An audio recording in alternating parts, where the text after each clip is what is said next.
Hello friend, मैं हूँ शाइला खान और आप देख रहे हैं नाइला पाकिस्तानी रिएक्शन। एक दफ़ा फिर से सऊदी अरब ने जी पाकिस्तान को धोखा दिया और इसके साथ साथ ये कहें कि कोई लोन नहीं दिया बल्कि उल्टा एक लंबा दिलासा दे दिया कि जी आपके मुल्क में हम 5 अरब रुपए की इन्वेस्टमेंट लेके आएंगे। कश्मीर इशू भी शहबाज शरीफ, आपको पता है एक दस्तूर के मुताबिक जो भी पाकिस्तान का नया वज़ीर आज़म बनता है वो सऊदी अरब ज़रूर जाता है, इन्वेस्टमेंट के लिए जाता है, कर्जा मांगने के लिए जाता है। दो ही इनके मकासद होते हैं। सऊदी अरब इस वक्त किसी भी मूड में नहीं है कि वो पाकिस्तान को लोन दे। हाँ, उल्टा उसने पाकिस्तान को नसीहत ज़रूर कर दी है कि आप जो है ना तो यहाँ पे कश्मीर डिस्कस करें और ना ही यहाँ आपको लोन मिलेगा। आप ऐसे करें कि कश्मीर का इशू आप इंडिया के साथ डिस्कस कर लें, आप बायलैटरल टॉक करें, आप इंडिया की बात करें। इंडिया तो किसी भी बायलैटरल टॉक पे नहीं आ रहा दोस्तों, और मल्टी लैटरल टॉक कश्मीर के इशू पे कोई कर ही नहीं रहा। जब आर्टिकल 370 हटा उस वक्त OIC पाकिस्तान ने कहा OIC जो है अपना इजलास बुलाए, कोई भी OIC नहीं आई। क्यों?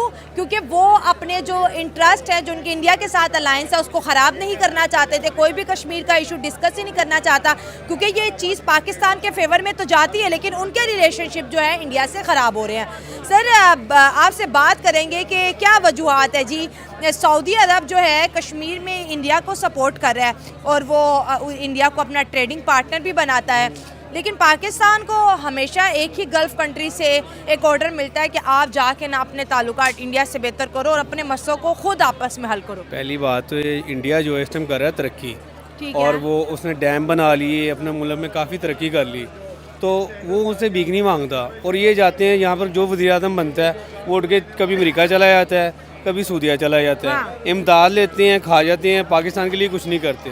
तो इन जैसों के लिए भी ऐसे ही होना है ना।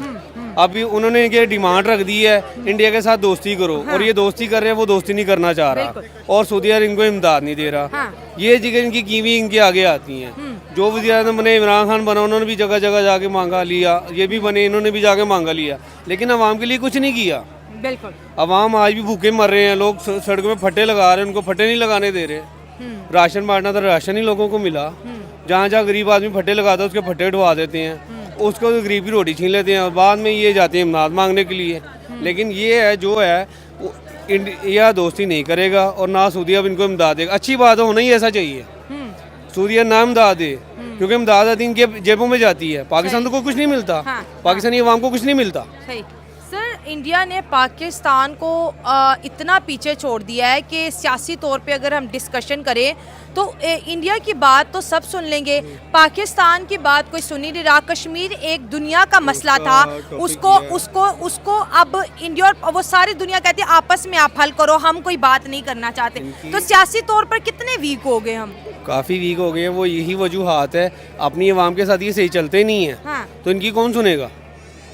ये अवाम के साथ भी सुने ना, अवाम इतनी रोती पिटती उसकी तो सुनते नहीं है, अपनी सुनाने बाहर के मुल्क चले जाते हैं, तो फिर वो इनकी कहाँ सुनेंगे? रिबिया ने ये कहा है कि इंडिया जो है वो फैसला करेगा, इंडिया के साथ मिलकर पाकिस्तान को बैठकर बातचीत करनी चाहिए और इंडिया जो कहेगा फैसला वही होगा। क्या इंडिया जो कहेगा फैसला वही होगा कश्मीर का? हाँ, इंडिया जो कहेगा वही होगा। हाँ, वही होगा ना, वही होगा। मान गए आप? हाँ, इंडिया जो कहेगा, और इंडिया को सऊदी अरब वाले कहेंगे तो फिर वो होगा काम। कैसे हैं आप? अल्हम्दुलिल्लाह जी, मैं ठीक, खैरियत। आप बताइए। जी जी अल्हम्दुलिल्लाह मैं ठीक। नाम आपका? मेरा नाम एहसान है। क्या करते हैं जी? जी मैं आउट ऑफ कंट्री होता हूँ US में। अच्छा, यूएस में। मेरा नाम एहसान है। क्या करते हैं जी? जी मैं आउट ऑफ कंट्री होता हूँ US में। अच्छा, यूएस में। ज़बरदस्त। सर, बात करने का पर्पस आपसे ये है कि आज हमारे शहबाज शरीफ साहब उम्रा करने के लिए सऊदी अरेबिया गए हुए थे। सऊदी अरेबिया में गए और उन्होंने हमारे MBS से मिले, मोहम्मद बिन सलमान से। मोहम्मद बिन सलमान से मिलने इससे पहले बता के गए थे कि भाई तकरीबन $50 बिलियन की इमदाद मिलेगी पाकिस्तान को। 50 बिलियन तो नहीं मिल सकी, उसमें से 1 ज़ीरो माइनस हो गया, $5 बिलियन की इमदाद लेके वो आए हैं। और सऊदी अरेबिया ने इसके अलावा एक कश्मीर के मामले में एक बहुत बड़ा बयानिया दिया है। उन्होंने ये कहा कि कश्मीर का मसला पाकिस्तान और इंडिया का है और इंडिया बैठकर इस मसले को सॉर्ट आउट करेगा। क्या कहना चाहेंगे, कितने रिलेशन हमारे मजबूत हैं सऊदी के साथ या फिर इंडिया के साथ मजबूत है? मेरे ख्याल में ये जो पाकिस्तान और सऊदी अरब के जो रिलेशंस थे वो पहले बहुत अच्छे हुआ करते थे, लेकिन ग्रेजुअली अभी उनके हमारे रिलेशन बहुत ज़्यादा ख़राब हो चुके हैं। क्योंकि जो हमारी पॉलिटिकली सिचुएशन चल रही है इस वक्त पाकिस्तान के अंदर, इलेक्शंस हुए, इसमें रिगिंग भी हुई नहीं हुई, ये अलग मैटर है, ठीक है, लेकिन हमारे रिलेशंस दिन ब दिन ख़राब हुए हैं। जो इमदाद उन्होंने हमें अगर प्रॉमिस की है देने के लिए और नहीं पूरी की, वो नहीं करेंगे, क्योंकि पॉलिटिकली अनस्टेबिलिटी है इस वक्त, ठीक है। अभी भी जो हुकूमत चल रही है हमारे यहाँ पे, PMLN की गवर्नमेंट चल रही है, इस गवर्नमेंट के होते हुए इसमें बहुत ज़्यादा प्रॉब्लम्स हैं, जिसकी वजह से पूरी दुनिया को ये दिख रहा है कि हमारे उनके साथ रिलेशंस दिन ब दिन ख़राब होंगे, ये बेहतर नहीं होंगे। लेकिन अगर कुछ इमदाद अगर मिली है, और मैं समझता हूँ कुछ भी मिला है, तो वो भी आप सोने पे सुहागा ही सब मिले। हाँ जी। और सेकंड बात आपने की है कि जो इंडिया और पाकिस्तान के रिलेशंस है, और इसमें जो हमारा जो मेन प्रॉब्लम है, जो इशू है, वो कश्मीर है। कश्मीर का प्रॉब्लम देखिए, दुनिया की बड़ी बड़ी जो जंगें जितनी भी आजकल हुई हैं ना, उनके सोल्यूशन बैठकर मुज़ाकरात के साथ ही किए जाते हैं। मैं समझता हूं कि पाकिस्तान को ये चाहिए कि इंडिया के साथ एक टेबल पे बैठे, उनसे बात करे, इसमें चाहे उसको अदर कंट्रीज़ की हेल्प लेना पड़े वो ले उसको, चाहे अगर सऊदी अरेबिया भी इसमें शामिल होता है उसको भी बैठना चाहिए।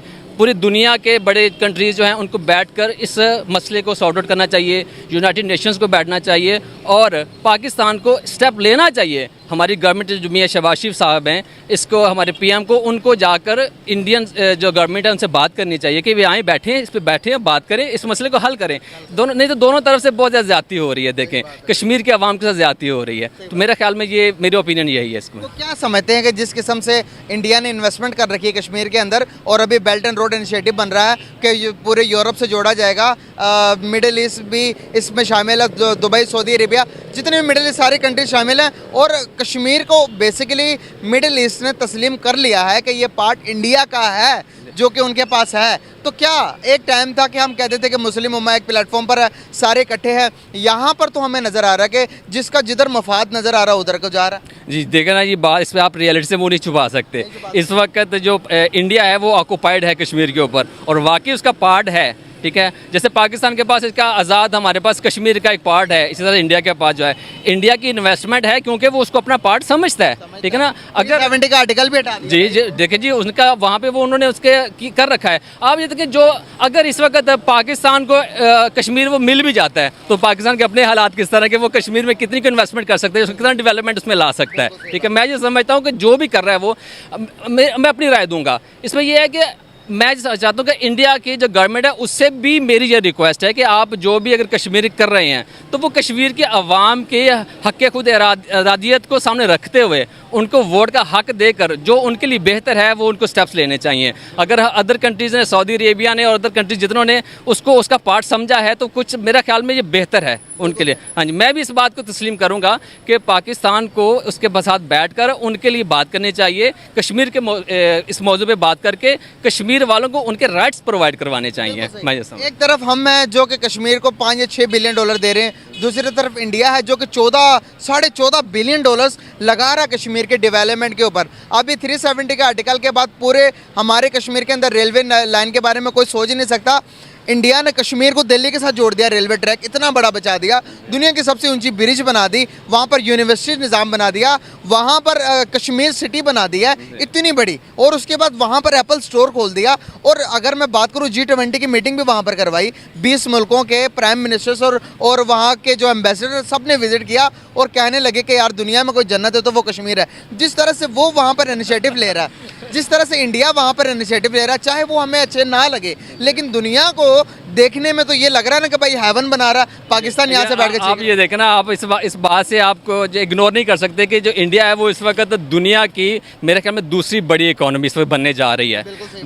तमाम दुनिया से बड़े बड़े इन्वेस्टर जो है वो इंडिया में जा रहे हैं इस वक्त, ठीक है।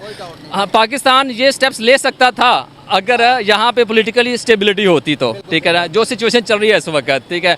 तो ये सारा जो कर रहा है इंडिया इस वक्त, वो इंडिया के लोग, दुनिया देखती है कि इंडिया में इन्वेस्टमेंट हमारी जो है वो ख़राब नहीं होगी। बड़े बड़े इन्वेस्टर्स आ रहे हैं, एप्पल स्टोर वहाँ पे आ रहा है, बिल गेट्स वहाँ पे आ रहा है, ठीक है, वाले के साथ इवन एलॉन मस्क वहाँ पे आया है, ठीक है, इन्वेस्टमेंट कर भी दी। हाँ जी, और आप भी देखिए पिछले दिनों में वो अंबानी के बेटे की शादी हुई वहाँ पे, ठीक है। इंडिया वहाँ पे हर जो दुनिया के बड़े बड़े इन्वेस्टर हैं जो कि इस वक्त दुनिया को चला रहे हैं, उनकी इकोनॉमी में एक बहुत बड़ा हाथ है, ठीक है। वो वहाँ पे आए हैं, उन्होंने आकर वहाँ पे क्यों आ रहे हैं वहाँ पे, उनको दिख रहा है कि आने वाले वक्तों में इंडिया एक बड़ी इकोनॉमी बनने जा रही है, ठीक है ना। तो पाकिस्तान के लिए मैं समझता हूँ, हम एज अ पाकिस्तानी मुझे दुख होता है इस बात का कि हमारे मुल्क के हालात अच्छे नहीं हैं। और ना होने की रीज़न बहुत बड़ी रीज़न यही है कि एक पॉलिटिकली जो अनस्टेबिलिटी है, ठीक है ना।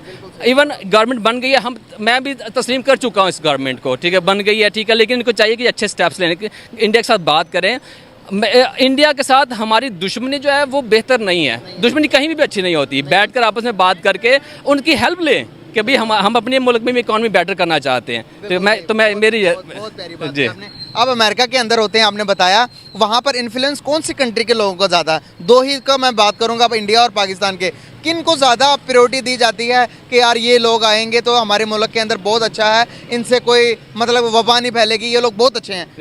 जब आप सिर्फ अमेरिका की बात नहीं करें, आप पूरी दुनिया की बात कर लें, पूरी दुनिया में हर कंट्री के अंदर सबसे ज़्यादा इन्फ्लुएंस जो है ना वो इंडियंस का है, ठीक है ना। सबसे ज़्यादा इंडियंस वहाँ पे बहुत बड़े बिजनेस कर रहे हैं, ठीक है, बहुत बड़े बड़े इनके मॉल्स हैं, बहुत बड़े बड़े इनके बिजनेस चल रहे हैं। अमेरिका के अंदर भी? अमेरिका के अंदर भी, अमेरिका, इंग्लैंड, यूरोप, हर जगह पे देखें इंडियंस को बहुत ज़्यादा, क्योंकि इंडिया की जो उनका जो एजुकेशन लेवल है वो पाकिस्तान से बहुत आगे है।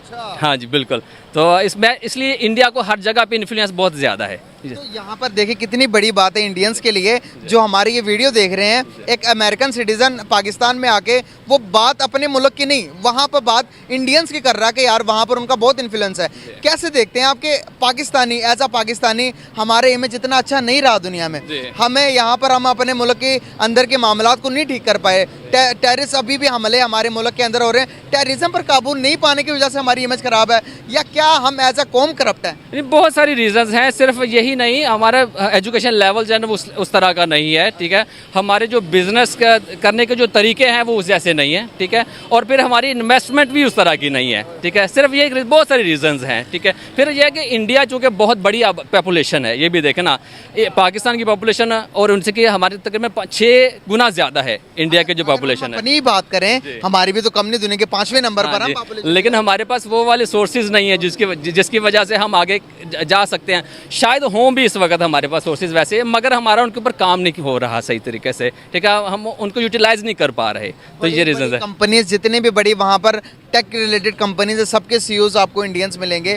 तो आप जब हम उनसे के साथ मिलते हैं, कभी इस तरह की कोई वाइब्स आई कि यार नहीं हम दुश्मन हैं, इस तरह की बात नहीं करनी, या ब्रॉड माइंडेड है, वो इन चीज़ों से दूर? बिल्कुल, वो इन चीज़ों से दूर है, बिल्कुल भी। देखें जी, मेरे बेस्ट फ्रेंड्स जो है ना वो इंडियन भी हैं वहाँ पे, बहुत सारे, बहुत अच्छे। क्या काम करते हैं वहाँ पे? मैं वहाँ पे एक फ्रेंचाइज में काम करता हूँ, ये जो जैसे यहाँ पे मोबिलिंग है वैसे वहाँ पे वेराइजन की एक फ्रेंचाइज है, एक नेटवर्क सर्विस की, मैं उसमें जॉब करता हूँ, तो वो भी इंडियन ही ऑन करते हैं उसको, ठीक है।